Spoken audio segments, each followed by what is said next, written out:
와 김태희 비와 비율. 여러분 안녕하세요. 기품쌤입니다. 우리가 이전 단원을 다 끝내고 저와는 좀 오랜만에 다시 만나게 되는 느낌이에요. 그 사이에 아마 여러분들은 등교 계약을 해서 학교에 실제로 나가서 우리 담임 선생님과도 만나고 우리 반 친구들과도 드디어 만나서 인사를 했을 것 같아요. 실제로 등교해서 학교에 나가보니까 어떠세요? 저희 반 친구들은 긴장됐다는 친구들도 많이 있었고 또 이런 친구들도 있었어요. 오랜만에 학교를 오니까 학교가 엄청 크게 느껴진다 이런 친구도 있었고 친구들을 드디어 다시 만나니까 너무 좋았다. 매일매일 등교하고 싶다. 마스크를 벗고 친구들과 쉬는 시간에 자유롭게 놀고 싶다. 이런 여러 가지 의견들을 이야기해 주었는데 이 강의를 보고 있는 여러분들은 어땠는지 궁금하네요. 우리가 이제 새로운 단원을 시작하게 되었습니다. 와, 선생님과 정말 어느덧 1, 2, 3단원을 거쳐서 4단원까지 오게 되었네요. 4단원의 제목이 무엇이죠? 비와 비율인데요. 선생님이 앞 장면에서 단원 이름을 알 수 있도록 강력한 영상을 여러분들에게 준비를 해드렸죠. 단원 이름을 꼭 기억해달라는 선생님의 뜻입니다. 비와 비율. 비가 뭐고 비율이 뭐지? 아직 둘 다 모르셔도 돼요. 아니, 모르는 게 당연해요. 왜냐면 우린 안 배웠으니까. 안 배웠기 때문에 비가 뭐지? 비율이 뭐지? 어렵다. 이렇게 느껴지는 게 당연합니다.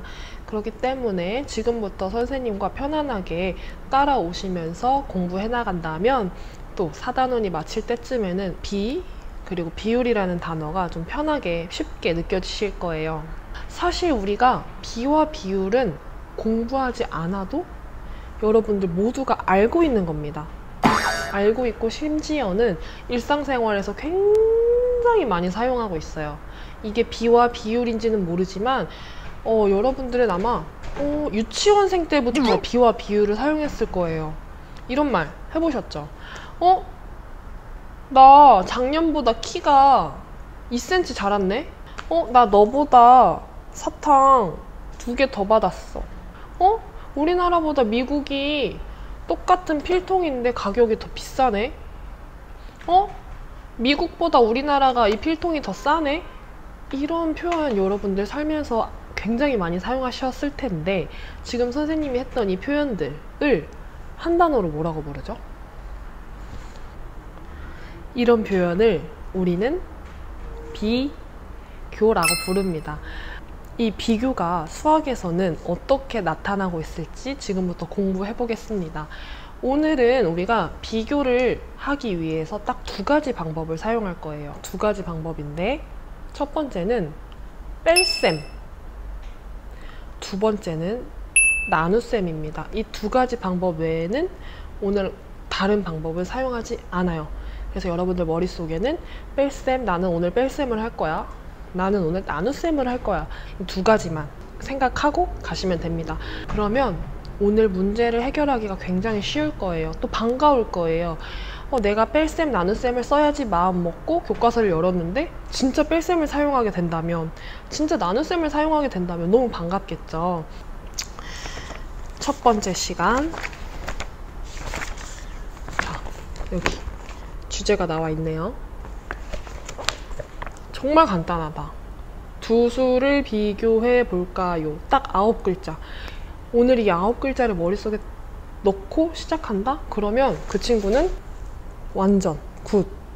외울 수도 있어요. 두 수를 비교해 볼까요? 두 수를 비교해 볼까요? 두 수를 비교해 볼까요? 오늘 우리 공부할 때 우리가 풀 문제에 2개의 수가 나오겠네. 그럼 얘 2개를 비교하면 되겠네? 이 2개를 비교하래요. 어떤 방법으로? 첫 번째 뺄셈, 두 번째 나눗셈. 와, 이렇게 하면 오늘 공부 끝이다. 그럼 시작해볼까요? 자, 오늘의 공부 시작해보겠습니다. 수학 교과서는 74쪽 수학 교과서와 함께 준비해야 할 것은 수학 익힘이고요. 그리고 우리가 공부하기 전 가장 먼저 분명하게 확인하고 넘어가야 하는 것은 오늘 우리가 공부할 주제입니다. 우리가 뭘 배우는지는 알고 시작해야죠. 이게 가장 중요한데 많은 친구들이 이 주제를 안 확인하고 그냥 공부를 시작하는 경우가 있습니다. 그러면 주제를 한번 크게 읽어볼게요. 준비 시작. 두 수를 비교해 볼까요? 네, 오늘 우리는 이 비교를 공부할 거예요. 이 비교를 하기 위해서 오늘 딱 두 가지 방법을 사용할 건데요. 첫 번째로는 초등학교 1학년 때 배웠던 뺄셈의 방법을 이용할 거고요. 뺄셈보다는 조금 나중에 우리가 초등학교에 올라와서 좀 이제 초등학교 생활이 익숙해질 때쯤 배웠던 나눗셈 방법을 사용할 겁니다. 오늘은 딱 이 두 가지 방법만 사용할 겁니다. 이 외에 다른 방법은 나오지 않아요. 그래서 여러분들은 오늘은 내가 뺄셈이랑 나눗셈만 잘하면 오늘 공부는 제대로 마치는 거구나 라고 생각하시면 돼요. 1번 문제를 선생님과 함께 속도 맞춰서 읽어보겠습니다. 오호라, 중기내 학교에서는 알뜰 시장을 열기로 했습니다. 우리는 코로나 때문에 올해 알뜰 시장도 열지 못할 것 같은데 아무튼 6학년 친구들은 준비하는 사람 6명, 판매하는 사람 3명, 이렇게 한 모둠이래요. 그렇군. 준비하는 사람 수와 판매하는 사람 수를 비교라는 단어가 또 나왔습니다. 오늘 계속 나올 거예요. 그럼 우리가 필요한 정보에 체크하고 가야겠죠. 6학년 친구들은 이런 정보 설마 동그라미 하는 친구 없겠죠? 이런 불필요한 정보에는 동그라미를 쳤을 경우 우리 공부하는데 더 방해가 됩니다. 이런 데는 표시하지 마세요. 준비하는 사람 6명이라는 정보가 우리에겐 중요합니다. 그리고 또 한 가지 정보가 더 중요하다. 먼저 체크해 보실래요? 판매하는 사람 3명, 이 정보도 중요하다. 그럼 체크. 이렇게 두 정보를 우리는 이제 뭐 하면 돼요? 비교를 하시면 됩니다. 비교 여러분들 잘 할 수 있겠죠? 첫 번째 문제, 준비하는 사람 수와 판매하는 사람 수를 비교해 보라고 하는데요. 이곳에는 한글로 설명하는 문장을 적어 볼게요. 뭐 예를 들면 선생님이 한 가지만 예로 들어본다면 준비하는 사람이 판매하는 사람보다 더 많습니다.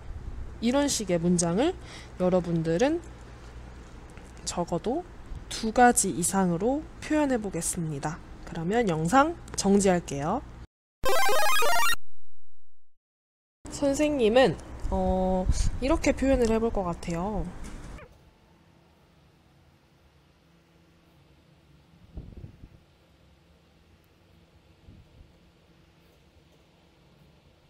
이렇게 문장을 쓸 수도 있고요.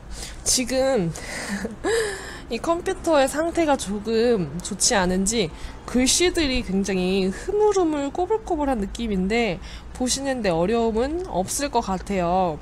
조금만 오늘 양해를 부탁드리겠습니다. 이렇게 땡땡땡 이 땡땡땡 보다 라는 표현이 꼭 들어가 있으셔야 돼요. 이걸 또 다른 표현으로 바꿔서 얘기를 해본다면 선생님 이번에는 판매하는 사람이 먼저 써볼래요. 판매하는 사람, 이 누가 준비하는 사람 보다 이런 표현이 꼭 들어가야 되고요. 비교할 때는요. 3명 더 여기는 많습니다죠. 근데 반대잖아요. 어떻게 써야 될까? 3명 더 적습니다. 이렇게 선생님은 2가지 버전으로 적어 보았습니다. 다음 문제를 보니 이번에는 준비하는 사람 수와 판매하는 사람 수를 아예 어떻게 비교하라고 방법까지 알려줬어요. 무슨 방법 쓰래요? 뺄셈 방법을 사용하라고 하네요. 선생님이 오늘 뺄셈과 나눗셈을 사용할 거라고 말씀드렸죠? 뺄셈의 방법을 먼저 사용해 보겠습니다. 그러면 여러분들 영상을 정지하시고 여러분들의 방법을 이곳에 구체적으로 적어 보도록 하겠습니다. 네, 뺄셈으로 비교하라고 했기 때문에 뺄셈식이 반드시 적혀 있어야 하는데요. 준비하는 사람 6명, 판매하는 사람 3명, 이렇게 뺄셈식을 이용해서 저는 3이라는 숫자를 구했고요. 이 3을 가지고 문장을 만들어야 합니다. 6 빼기 3은 3이므로 준비하는 사람이 판매하는 사람보다 3명 더 많습니다. 여기 3을 구했기 때문에요. 반대로 쓸 수도 있겠죠. 판매하는 사람이 준비하는 사람보다 3명 더 이번에는 적습니다 라고 할 수도 있겠죠. 중요한 건 우리가 이 3명 더 많습니다, 3명 더 적습니다 할 때는 바로 뺄셈의 방법을 이용했다는 거예요. 그럼 다음 문제를 보니 이번엔 무슨 방법으로 비교를 하라고 나와 있죠? 나눗셈으로 비교를 하라고 하네요. 그럼 우리가 표시했던 정보, 준비하는 사람 6, 판매하는 사람 3을 가지고 나눗셈식을 세워야 합니다. 그럼 6 나누기 3은 2가 나오네요. 6 나누기 3은 2. 여기까지만 해드리고 여러분들이 이 뒤에 있는 문장을 한번 만들어 보도록 하겠습니다. 이것이 첫 번째 나눗셈 방법이고요.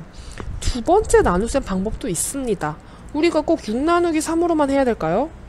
3 나누기 6으로 할 수는 없을까요? 이렇게 나눌 수는 없는 건가요? 이렇게 또 두 번째 방법을 사용하시고 뒤에는 설명하는 문장을 완성해 보겠습니다. 영상 정지하고 시작! 6 나누기 3은 2로 먼저 비교를 해보면 준비하는 사람은 판매하는 사람보다 2가 나왔죠. 그러니까 2배 많습니다. 이렇게 배라는 표현이 등장을 하고요. 나눗셈으로 비교했을 때는 배라는 표현이 등장을 하네요. 반대로 3 나누기 6은 2분의 1이죠. 이것은 반대로 가야 돼요. 판매하는 사람은 준비하는 사람보다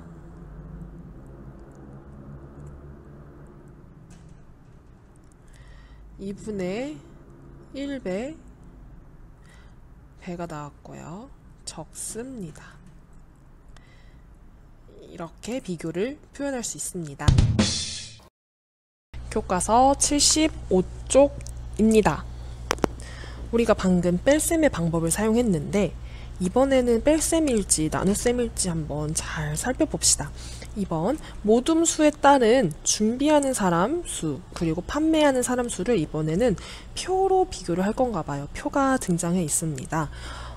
그러면 우리가 이 표를 완성해 본 후에 선생님과 공부를 이어나가도록 할게요. 영상 정지하겠습니다. 표를 다 완성해 보셨나요? 선생님은 여기에 9, 12, 15라고 적었습니다. 그럼 문제가 우리에게 지시하는 대로 한번 차근차근 해보자고요. 첫 번째, 모둠수에 따른 준비하는 사람 수와 판매하는 사람 수를 비교할 건데 무슨 방법으로? 뺄셈으로 비교를 하래요. 뺄셈이 등장했네요. 그러면 뭐 뺄셈 해야죠. 첫 번째 모둠이 1개일 때는 6 빼기 3이 될 것이고 모둠이 2개일 때는 12 빼기 6이 될 것이고 만약 모둠이 3개라면 18 빼기 9가 될 것이고,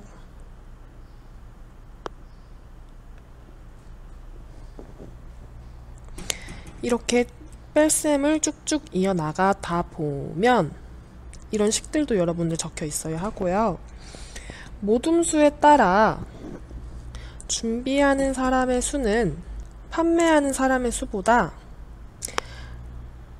각각 3명, 여기 6 빼기 3은 3, 12 빼기 6은 6, 18 빼기 9는 9, 이런 식으로 3명, 6명, 9명, 또 24 빼기 12는 12명, 30 빼기 15는 15명이 더 많습니다. 이렇게 선생님도 꼼꼼하게 여러분들과 함께 공부하기 위해서 정리를 해 나가는데 여러분들 그냥 멍하니 모니터 보고 계실 거예요? 함께 공부합시다. 적으면서 열심히 손으로 익히고 눈과 귀로 익히면서 공부해봅시다. 두 번째는 나눗셈으로 비교를 이번엔 하래요. 그러면 나눗셈 해야죠. 나누라고 했으니까 모둠이 1개일 때는 6 나누기 3을 할 수가 있고, 모둠이 2개일 때는 12 나누기 6을 할 수 있고, 모둠이 3개일 때는 18 나누기 9를 할 수 있고, 쭉쭉쭉 나눗셈을 다 해보면 6 나누기 3은 몇인가요? 2. 12 나누기 6은? 2. 18 나누기 9는? 2. 24 나누기 12는? 이거 잘 모르겠는 분들 지금 여기에 작게 계산해보세요. 적어서. 12는 24 몇 번? 2번. 2네요. 나누면. 얘도 나누면 30 나누기 15는 2예요. 방금은 모든 수에 따라서 뺄셈으로 했을 때는 숫자가 다 바뀌었어요. 근데 이번에 나눗셈으로 할 때는 모두 2가 나오고 있네요. 그러면 이렇게 정리해 볼 수 있을 것 같습니다. 한 문장으로 정리를 해볼 건데 여러분들에게 정리해 볼 시간 드리겠습니다. 네, 준비하는 사람 수는 항상 판매하는 사람 수의 2배입니다. 라고 정리해 볼 수 있겠죠. 왜냐면 늘 2가 나왔으니까요. 혹시 반대로 3 나누기 6, 6 나누기 12, 9 나누기 18 이렇게 하셨던 분들은 판매하는 사람의 수는 준비하는 사람의 수의 항상 2분의 1배입니다. 라고 적으셨을 수도 있어요. 그러면 마지막 뺄셈으로 비교한 경우와 우리 처음에는 뺄셈으로 비교해봤습니다. 나눗셈으로 비교한 경우는 어떻게 차이가 있었는지를 친구들과 돌아가면서 이야기를 해보겠습니다. 그러려면 우선 나의 교과서에 적어야겠죠. 영상을 정지하고 적어보도록 하겠습니다. 우리가 비교를 할 때 뺄셈으로도 비교를 할 수가 있어요.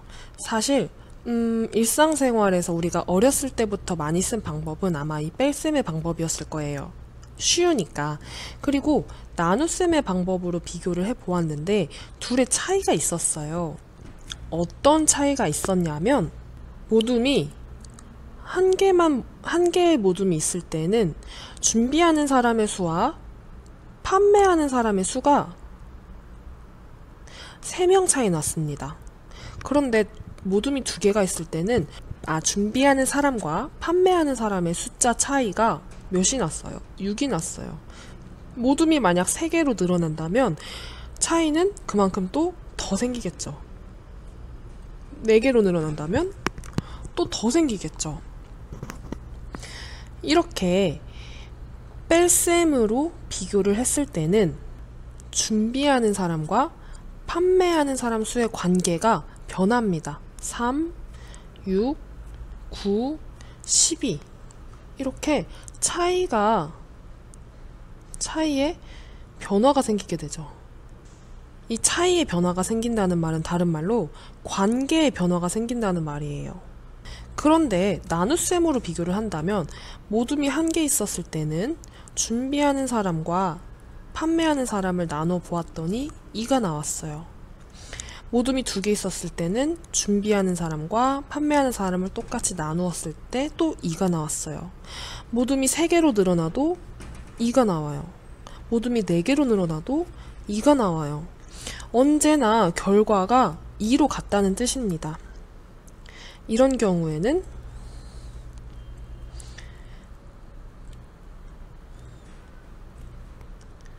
준비하는 사람과 판매하는 사람의 수의 관계가 변하지 않습니다. 뺄셈으로 비교하는 것과 나눗셈으로 비교하는 것의 가장 큰 차이입니다. 마지막 문제입니다. 와, 오늘도 고생하셨습니다. 마지막 문제에서는 어떤 비교의 방법을 쓸까? 한번 볼까요? 선생님과 속도 맞추어서 문제 읽어보겠습니다. 높이가 300cm인 나무가 있습니다. 이 나무인가? 그럼 선생님은 이렇게 300 또 표시해 놓으면 눈에 잘 들어오고 좋잖아요. 300cm인 나무가 있습니다. 이날 나무의 그림자 길이를 재어보니 나무의 그림자는 그림자가 100cm래요. 그림자가 뭐 이렇게 있겠죠? 이 그림자는 100cm래요. 그렇군. 그러면 나무의 높이와 두 수를 비교해야 되니까 어떤 두 수를 비교해야 되냐면 나무의 높이와 그림자의 길이를 비교하는 거구나. 이렇게 파악하시고 문제를 시작해 보겠습니다. 그러면 선생님이 단 30초를 드릴 테니 여러분들 첫 번째 동그라미 완성해 보세요. 네, 나무의 높이는 300cm이니까 막대 끝까지 색칠하시면 되고 그림자 길이는 100cm이니까 100까지만 색칠을 하면 됩니다. 그러면 이 문제 들어가기에 앞서서 우리 오늘 비교하는 2가지 방법 배웠습니다. 첫 번째, 뺄셈 있었고요. 빼면 돼요. 그게 뺄셈입니다. 두 번째, 나눗셈이 있었어요. 나누면 돼요. 여러분들이 오늘 배운 내용을 활용하셔서 2가지 방법을 구체적으로 적은 후 모든 친구들과 나눠 보도록 하겠습니다. 첫 번째, 뺄셈으로 비교하는 방법은 300 빼기 100은 200. 그럼 이 200을 사용하여서 나무의 높이는 이렇게 주인공이 앞에 나오고 그림자 길이 보다라는 표현도 들어가야 합니다. 보다 200을 구했습니다. 200cm 더 깁니다. 이렇게 할 수가 있고 나눗셈은 300 나누기 100을 해도 되고 100 나누기 300을 해도 돼요. 대신에 좀 달라지겠죠. 300 나누기 100을 했으면 이 나무의 높이가 더 긴 상황이잖아요. 그렇기 때문에 나무의 높이가 그림자의 길이보다 3배 깁니다. 이렇게 배라는 표현을 넣어 주어야 하고요. 만약 이걸 뒤집어서 했다. 100 나누기 3으로 했다. 그럼 이게 앞으로 와야겠죠. 그림자의 길이는 나무의 길이보다 3분의 1배 길다고 하면 안 돼요. 긴 게 아니라 여기 어떻게 써야 될지 잘 모르시겠다고요? 그러면 그림자의 길이는 나무의 길이의 3분의 1배입니다 라고만 맞히셔도 돼요. 그러면 오늘 공부도 수고 많았습니다.